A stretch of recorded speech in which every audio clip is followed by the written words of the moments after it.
Hello students, in this video we are going to start with uses of hydrogen peroxide.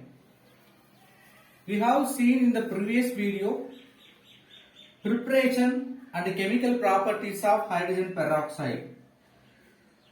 Now we are going to start uses of hydrogen peroxide. Usually this hydrogen peroxide having the ability to oxidizing other elements. That means it can act as a oxidizing agent.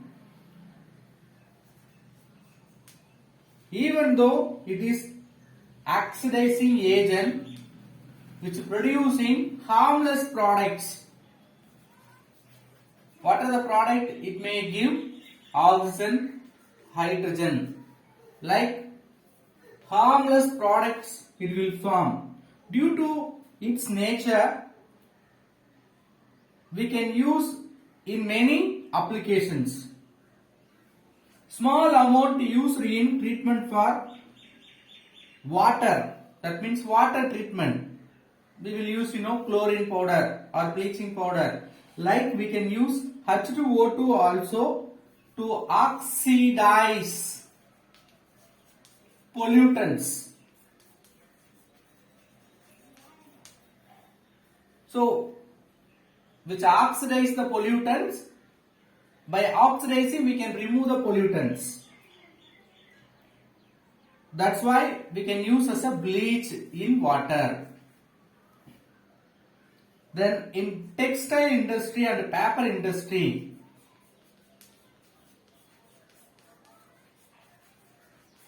it can be used as a bleach. Here oxidizing agent as a pollute means which is used as an antiseptic. In textile industry and paper industry as well as hair care industry, in all these three, hydrogen peroxide acting as a bleach. Apart from all these uses, it have very important use.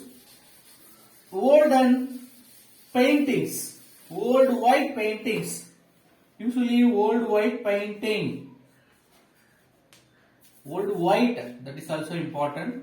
White color painting, easily it will lose its paint color or its brightness. It will change into black color due to the reaction of hydrogen sulfide in air.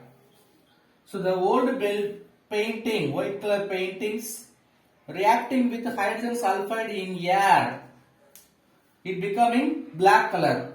So white color is converted into black color.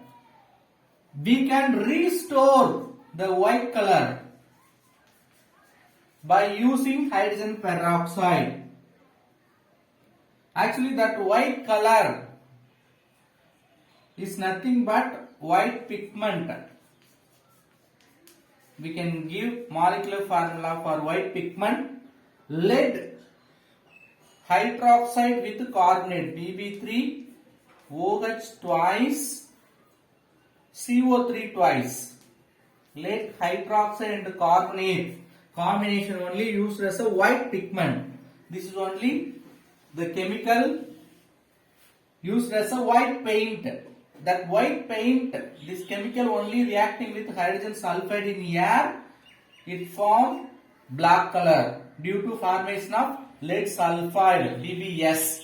Due to formation of this BBS, the BB, that means lead which comes under this combination means it becoming white color.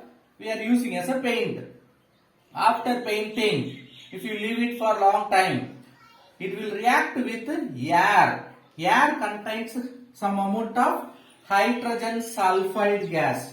Due to this hydrogen sulfide gas and painting reaction, the paint white color may becoming black color due to formation of lead sulfide.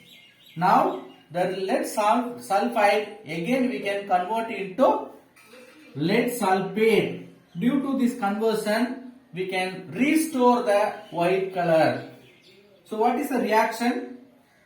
This white color pigment converted into BBS. Again, the BBS we are converting BbSO4. We are going to take hydrogen peroxide with this BBS. It will form BbSO4 and then 4 moles of water. Just we are going to take 4 oxygen from this. How? We know H2O2 means what? H2O with 1 extra oxygen. That one H2O2 having 1 extra oxygen. 4 H2O2 will have 4 extra oxygen. So if you add, we will get lead sulfate. Remaining we will have 4 water molecule. So this is the chemical reaction used to restore the white color painting or lost white color, black color. White is converted into black color. That black color again converted into white. Let us discuss about structure of H2O2.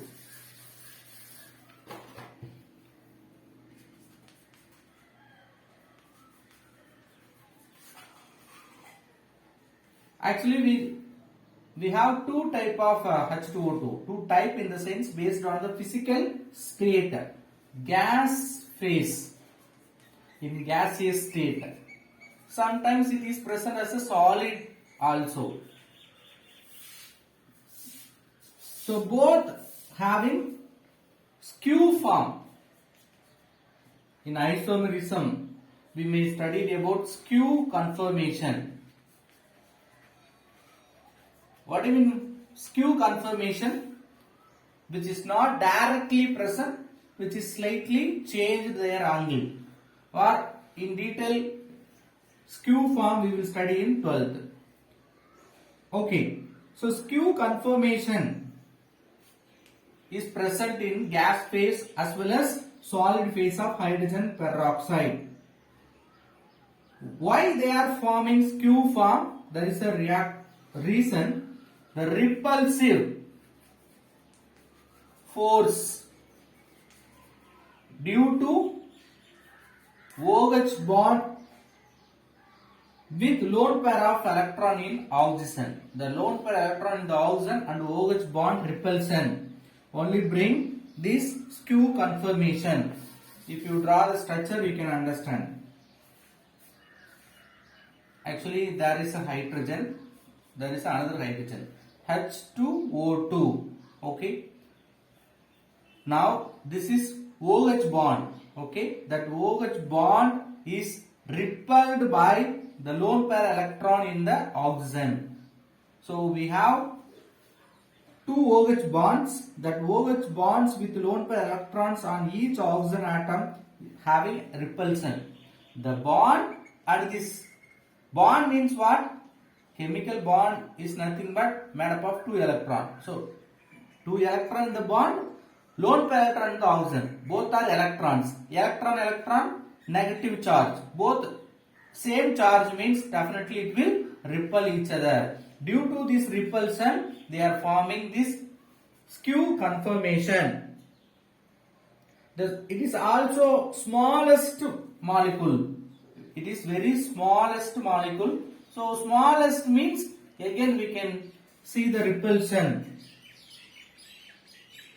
They are hindering the rotation about single bond. See, usually double bond or triple bond only will stop or hinder the rotation. But here we have only single bond. So we can rotate this single bond. You just consider here we have one oxygen, here another oxygen. Bottom one hydrogen, top one hydrogen. So we can rotate this. But due to the smallest size of hydrogen peroxide, which does not undergo even single bond rotation. Single bond usually will undergo rotation, but here not takes place. Single bond rotation not takes place due to very smallest size of hydrogen peroxide.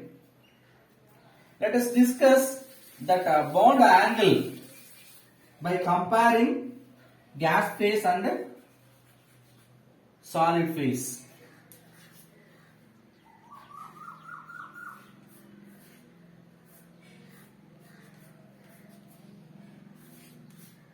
Both, if you see, similar structure, but slight changes in their bond angles. Bond length in both same bond length 0.95 Armstrong.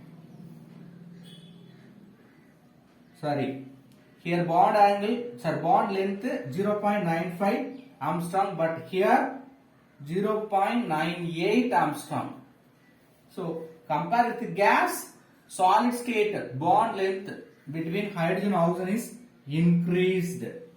If you see in the bottom 1.47 Armstrong, but in the case of solid 1.46 Armstrong. So upper hydrogen oxygen bond is increased compared with gas, but lower oxygen hydrogen bond is decreased its length. Then we will compare the bond angle. So between these two bonds we can have an angle that is 94.5 degree, but that angle is increased to 101.9 degree. So the angle in gas between these two bonds 94.5 degree, but in case of solid 101.9 degree. One more thing, this bond length, actually it is another way compared like open book structure. If you partially open the book, we can see. So if you consider this an book, if you open partially, this partially open book, see, this like we can. So this is our oxygen axis, oxygen presenting axis present in this binding area. So top one plane, bottom one plane. So these two bonds are not present in the same plane. Okay. So based on that, we can say this is similar with the open book structure. So in the open book structure, if you compare the angle between the two planes, the plane of OH bond in the upper side and the plane of OH bond in the lower side, if you compare that angle only, we are mentioning here for gaseous state, the angle between the planes are 111.5 degree, but in case of solid state only 90.2 degree. So all those things we have to remember. This angle between these two bonds, this angle between these two planes, we are considering one plane with this oxygen with the hydrogen bond. Second plane we are considering with lower hydrogen. So we both present in different plane. So due to the different planes, we can measure the angle between these planes. That is also differ. The angle between the planes differ based on gaseous state and solid state. That's why we can say H2O2 is non-planar structure. What do you mean non-planar structure? All the atom present in one plane means we can say planar. But you see, we can have two planes in this structure of H2O2. So both gaseous as well as solids structure having two different planes, we can say non-polar structure. Let us move on. Hydrides.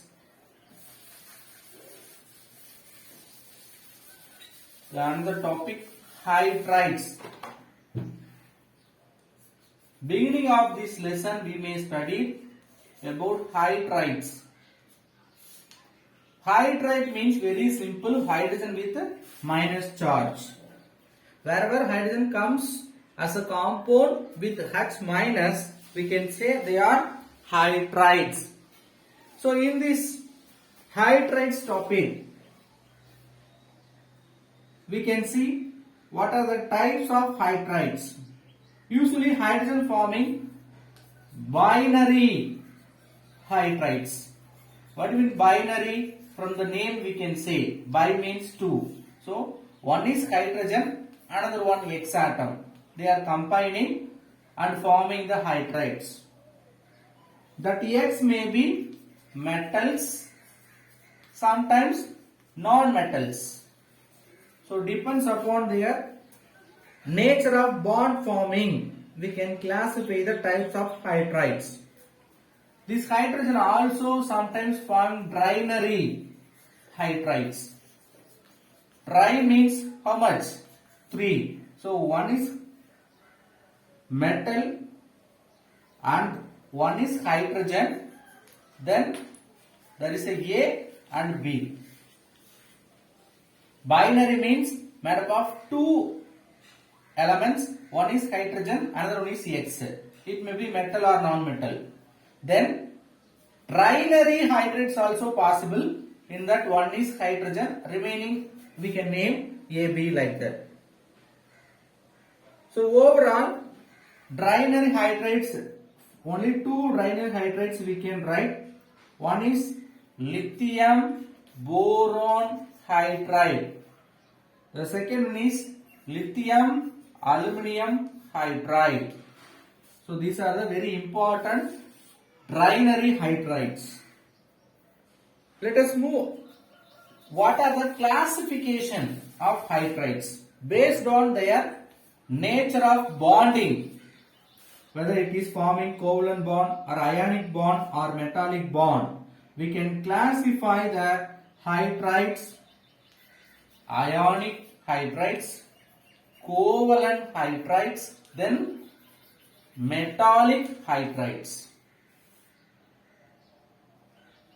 How they are forming this different type of hydrides based on their nature of bonding. Ionic bond, covalent bond, then metallic hydrides formed due to interstitial place occupied by hydrogen. See, hydrogen is connected with or bonded with atom which having lower electronegativity, then they will form ionic hydrides. How will you classify ionic hydrides? Hydrogen is bonded with or forming hydrides with atom, that atom having low electronegativity. In case you take reverse, the hydrogen connected with atom which having high electronegativity, then they will form covalent hydrides.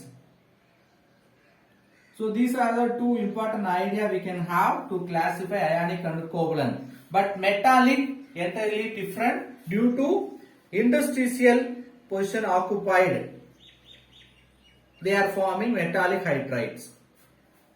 Let us see one by one. What is ionic hydride?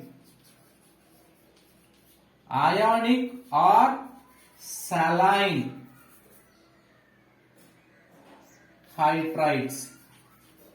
We will say sea water as a saline water. So ionic hydrides maximum present in sea, that's why we are calling saline hydrides, which is formed or composed of electropositive metal. Electropositive metal like alkali metals, alkaline earth metals. We can remember first group, second group. These elements or metals forming bond with hydrogen means they are forming ionic hydrides or saline hydrides. There are exceptions except magnesium and beryllium. These two not forming hydride with, they are not forming hydride with hydrogen. Other than these two, all the remaining elements, they are readily forming hydrides with hydrogen. This kind of hydrides only called the ionic hydrides. See how they are forming? By transferring electron. Very important. Ionic hydrides are formed by transferring of electron from metal to hydrogen. Who is giving the electron? Metal. These like alkali metals or alkaline earth metals donating electron to hydrogen. So due to gaining electron, it will carry -1 oxidation state. Then hydrogen with -1 charge, we can say hydride. So remember, ionic hydrides formed due to electropositive metals like alkaline earth metals forming bond with hydrogen, except magnesium and beryllium. How they are forming? The metals donating or transferring electron towards hydrogen. By transferring electron to hydrogen, it is forming ionic hydride. They are forming ionic bond. By forming ionic bond, they are forming ionic hydrides. Even this reaction may take place at 400 degrees Celsius temperature. We have to maintain the temperature. This kind of hydrides may have salt-like high melting point. You know, ionic hydrides will have high melting point like salt. Maximum they are white in color, crystalline solids. Metal we can have N plus charge, hydrogen always -1. They will combine forming ionic hydrides. We can see example for ionic hydrides. Lithium with hydrogen, it will form lithium hydride. Second example, calcium.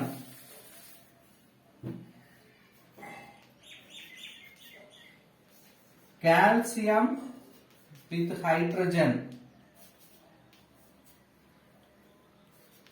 Calcium hydride forming, right?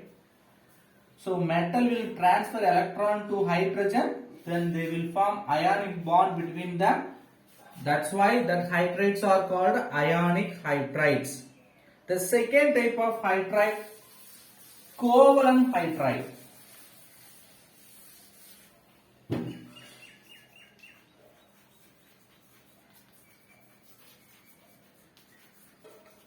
Covalent hydrides also called molecular hydrides.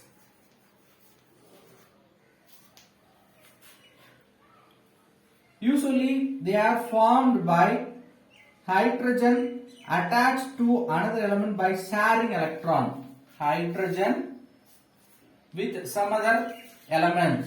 This bond formed by sharing electron. Listen. The previous one, ionic hydride, electron transfer from element to or metals to hydrogen. But here, hydrogen giving one electron, that element giving one electron, so mutual sharing. That sharing of electron takes place. That is only we know the definition for covalent bond. What is covalent bond? The bond formed by mutual sharing of electrons. So, covalent hydrides are formed by sharing of electron by element with hydrogen. The most example for covalent hydrides are in non-metals. If you say non-metals, methane, CH4, then ammonia, NH3, water, and then hydrogen chloride. These are the example covalent hydrides with non-metals. See, these covalent hydrides are also further divided into three. See, covalent hydride means it is formed by sharing of electron between hydrogen and other element. Example for covalent hydrides with non-metals. See, carbon, nitrogen, oxygen and chlorine all are non-metals. Non-metals with hydrogen, they are forming covalent bond easily. So, example methane, ammonia, water and HCl. These covalent hydride further divided into three. What are the three further division? Electron precise.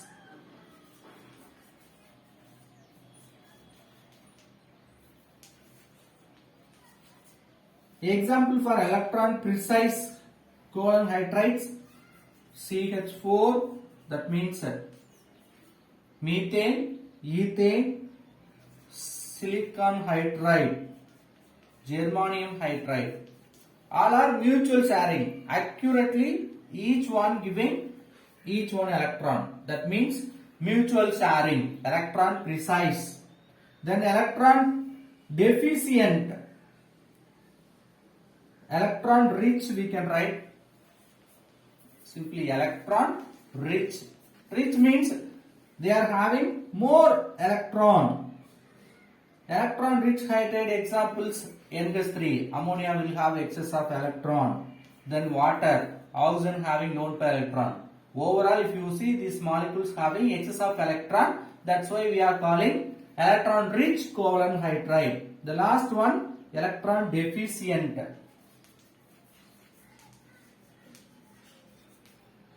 What is an electron deficient? Which does not have enough electron, or overall they are having less amount of electrons. Example, boron hydride, B2H6. So covalent hydrides are formed by sharing of electron between hydrogen and other elements. Based on their electron density, we are classifying covalent hydrides into three. One is electron precise, another one is electron rich, the last one is electron deficient. There are also very small molecules. All covalent hydride normally small in nature. So relatively weak intermolecular forces are exist. So within covalent hydrides having small or weak intermolecular forces are present. Due to smaller intermolecular force, generally they are present as a gas, sometimes liquids, but not solids. The last type of hydride. What is the last type of hydride? Yes, metallic hydride.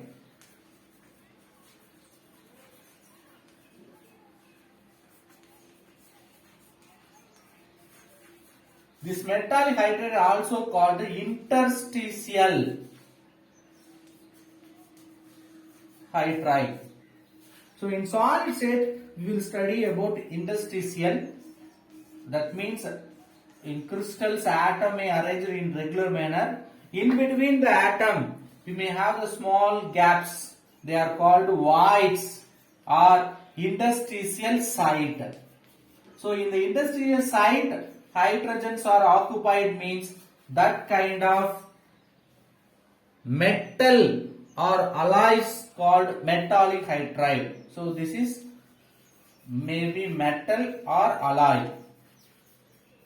In metal or alloy, the gaps between the atoms or elements, hydrogens are occupied, means that kind of hydrides called metallic hydrides. They are also called the interstitial hydrides. Why?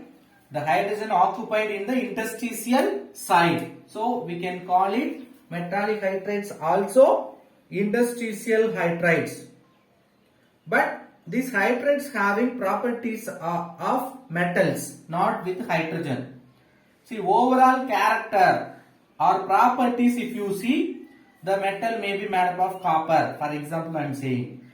Overall, these hydrides also having the property of copper.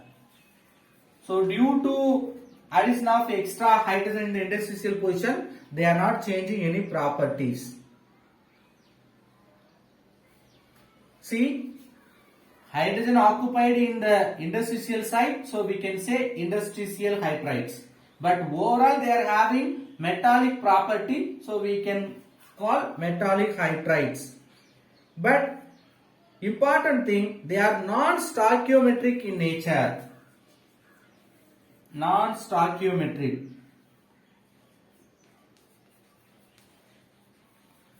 Why it is non-stoichiometric? What do you mean non-stoichiometric? In the first crystal, 5 hydrogens are present in the interstitial position. The same crystal, if you take the second one, it may have 6 hydrogen atom. So accurately, only 5 will occupy, like we cannot say. That's why they are non-stoichiometric in nature. Different amount of hydrogens may be placed. Example, titanium hydride. In the titanium metal, hydrogens are occupied in the interstitial site. It may 1.5 to 1.8. So they are present in the ratio not with 1.5 or 1 like accurate number. That's why we can say non-stoichiometric. One more example we can say palladium with hydrogen, palladium hydride. The hydrogen may present 0.6 to 0.8. So non-stoichiometric. Then they are light, very light in nature. So metallic hydrides compared with their metals, less weight. They are light in nature. But they are very expensive. Inexpensive. Then thermally unstable. If you heat, the hydrogens may escape from their interstitial site. This kind of hydrides are used in hydrogen storage applications. If you want to store hydrogen, we can use these metal hydrides. Some metals forming hydrides with stoichiometry. All the metals we cannot say non-stoichiometric. Few exceptions also there. Some metals forming stoichiometric conditions. For example, MH or MH2. Like definite number we can give. Nothing means 1. So if you take metal, it will have 1 hydrogen atom or 2 hydrogen atom. Like accurately we can say.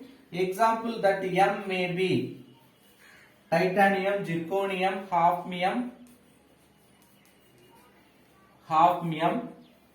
vanadium, zinc. All are undergoing stoichiometric structure, metal hydrides. That means that metals alone having definite number of hydrogens in their interstitial site. So we have completed metal hydrides. Hydrogen bonding we will see in the next video. Thank you.